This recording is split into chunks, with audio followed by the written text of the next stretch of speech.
Is joint and several liability always used for causation in injury cases? Imagine you're hurt in an accident involving multiple people.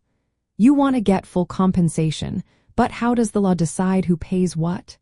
That's where joint and several liability comes into play. It's a legal rule that helps injured people recover damages when more than one person is responsible. But it's not used in every case involving causation. Let's start with causation itself. In personal injury law, causation means proving that the defendant's actions caused your injury.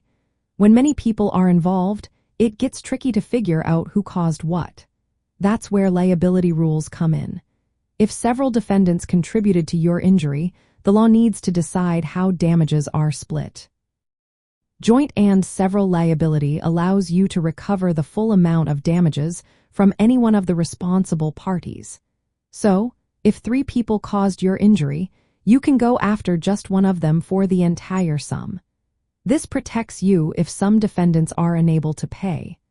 The responsible party who pays more can then seek contribution from the others. But not all jurisdictions or cases use this rule. Some states limit its use, especially if they follow a system called comparative fault.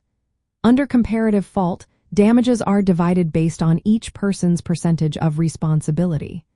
For example, if you are 20% at fault and the defendant is 80% at fault, damages are split accordingly. In some states like California, joint and several liability applies fully to economic damages such as medical bills and lost wages.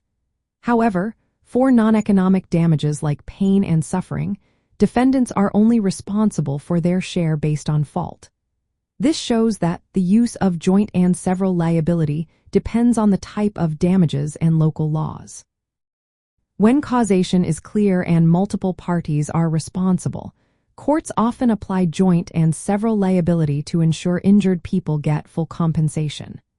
But if causation or fault can be divided easily, or if the law limits its use, liability may be assigned separately to each defendant. So, to answer the question directly, joint and several liability is a common rule but not always used in injury cases involving causation. Its application depends on jurisdiction, the type of damages, and whether fault can be divided among the responsible parties. It's designed to protect injured people and make sure they get the money they deserve when multiple parties share responsibility.